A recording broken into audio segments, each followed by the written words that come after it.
Today we're going to be comparing the Universal Audio Apollo Twin X Gen 1 versus the Gen 2. If you're like me, I was kind of on the fence on which one to get. Should I get the Gen 1 because it's more than good enough and save some money, or is the Gen 2 actually that much better and worth the extra cost? So I'm going to share with you the test that I made for myself that helped me decide which one to keep and which one to send back. And I'm also going to share my thoughts after using both of these interfaces for about a week and a half and help you decide which one you should get.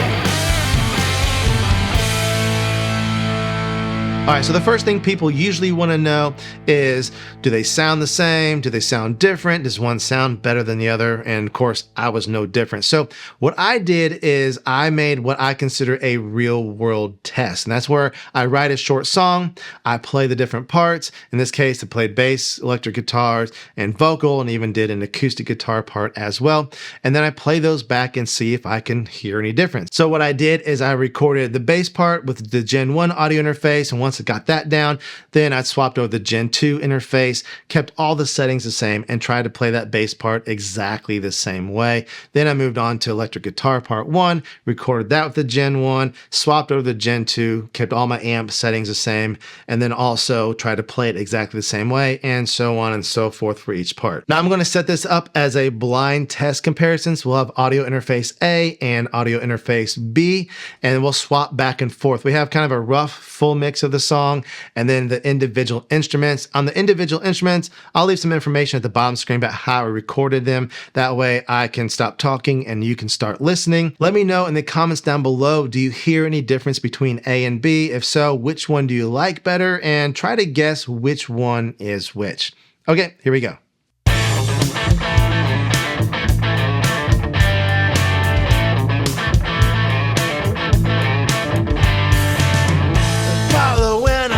In my home studio, let me know which you like, comment down below.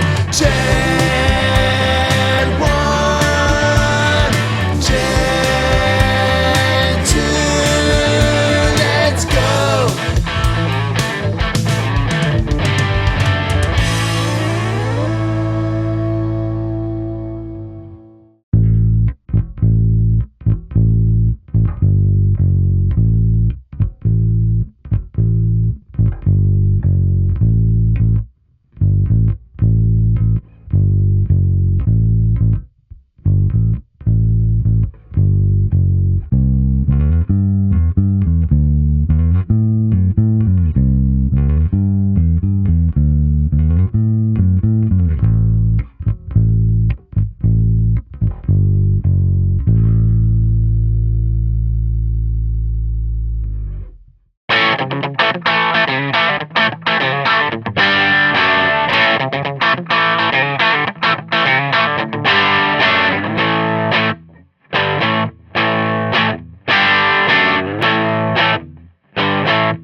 Apollo and our faces in my home studio. Let me know which you like, comment down below. Gen 1, Gen 2, let's go.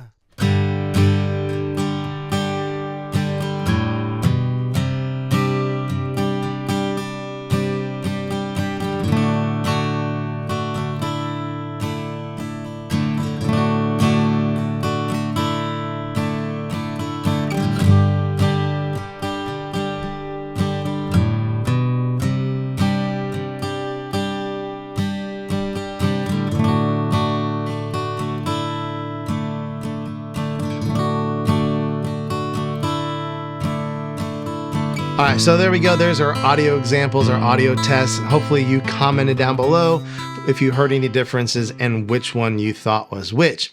So now it is time for the big reveal. So audio interface A was the Apollo Twin X Gen 2, and audio interface B was the Gen 1. So let me know if you guessed right down below. Now, of course, sound quality is really important when we're talking about interfaces and comparing them, but there's also some other features that might come into play that might make the decision for you on which one to get. Now, obviously, these are very similar. In fact, a lot of people were very disappointed when they released the Gen 2 and how similar they really are. But there are some differences. We're not going to dive real deep into all the features because you've already probably watched 5 videos on that, but we're going to hit the highlights of the differences between these. So some of the new updates, one of them is you have the SonarWorks room correction integration. So you can do room correction for your speakers, you can do headphone correction, right? All on the interface itself.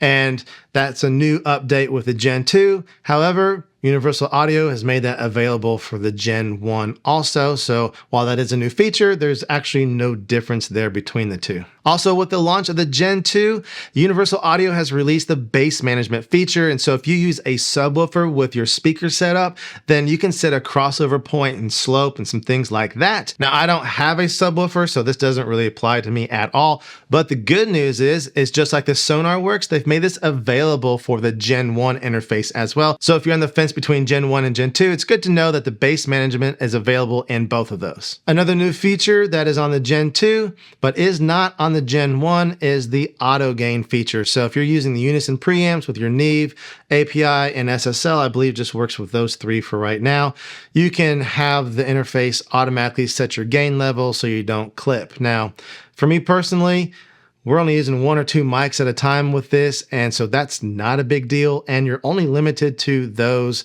Unison preamps.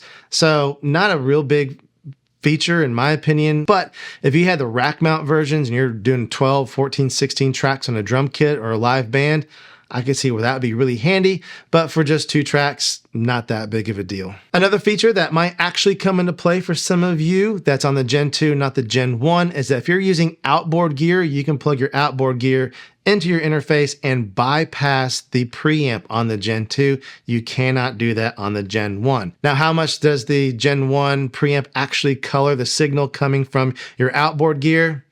I don't know. I don't have outboard gear to test with. So again, this is a feature that doesn't really matter to me. But if you have outboard gear and you invest a lot of money in that, or you plan on getting outboard gear, you might want to consider getting the Gen 2 because you're going to get the cleanest possible signal with your hardware. Another difference or feature between the two is that the Gen 2 has a little bit better conversion, especially on the outputs. On the inputs, not a whole lot going on there difference-wise.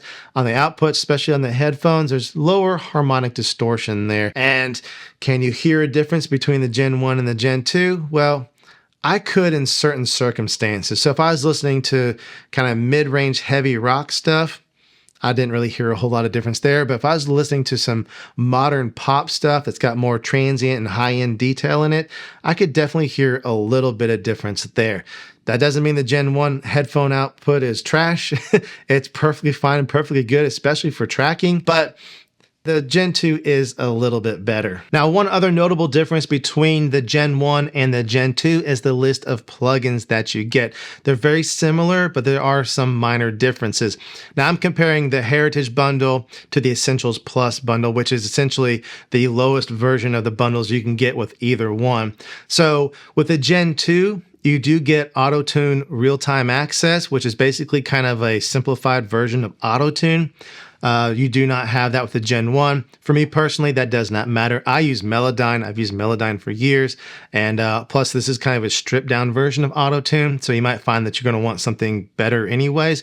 But there is one difference there. Also, another difference is with the Gen 2, you do get the Helios preamp and EQ, which is one that I really like. You do not get that with the Gen 1. However, that's one of those plugins on the Universal Audio's website that's on sale for like $30 all the time. So that's not a real big deal. One difference that is a bigger deal, in my opinion, is that with the Gen 2, you get the 2 legacy 1176 plugins. So those are the older versions of their 1176 plugins. With the Gen 1, with the Heritage bundle, you actually got the entire 1176 collection. You get the 3 newer ones and you get the 2 legacy ones as well. So you actually get more there with the Gen 1, which I think is kind of a really good deal. Now, the 1176 collection is one of those that goes on sale on their website quite a bit as well.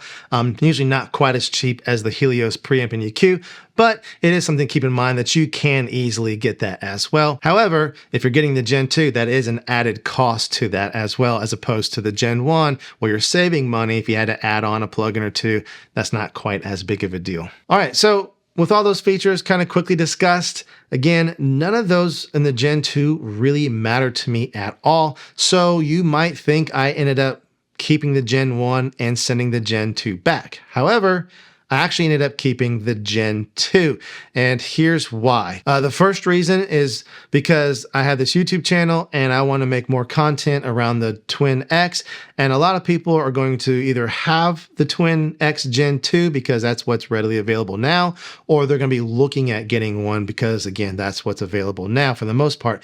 So I wanted to have that audio interface available for my videos. Now, for reason number 2 is I got a stupid good deal on the Gen 2. So for that reason, I ended up keeping the Gen 2. Now, honestly, if I were using this only for personal use, I would have just stuck with the Gen 1 and been perfectly happy and never even looked at the Gen 2. All right, so which one do I think you should get? I would say for almost everybody, if it's at all possible, I would get a Gen 1.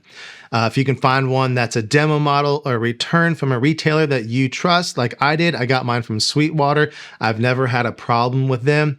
Then that's a great way to go. If you have a friend that's selling off theirs, or maybe you can find a good used one elsewhere, make sure it still comes with the plugins, because sometimes people don't sell them with the plugins.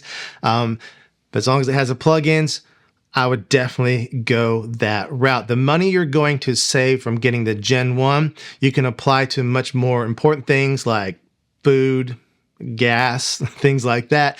But also, if you want to invest that money into a microphone or into some better speakers or some acoustic treatment, whatever it is, those things are going to make a much bigger difference on your recordings and your productions than whether you have a Gen 1 or Gen 2, because whichever interface you go with on these two, it's not going to make or break your recordings and your productions. Now, the one case I could kind of see where the Gen 2 might be the better option is A, if you have the money for it and it's not too big of a stretch, but also B, if you've invested in that outboard gear and you want to bypass that preamp when you plug that into your interface, you can only do that on the Gen 2.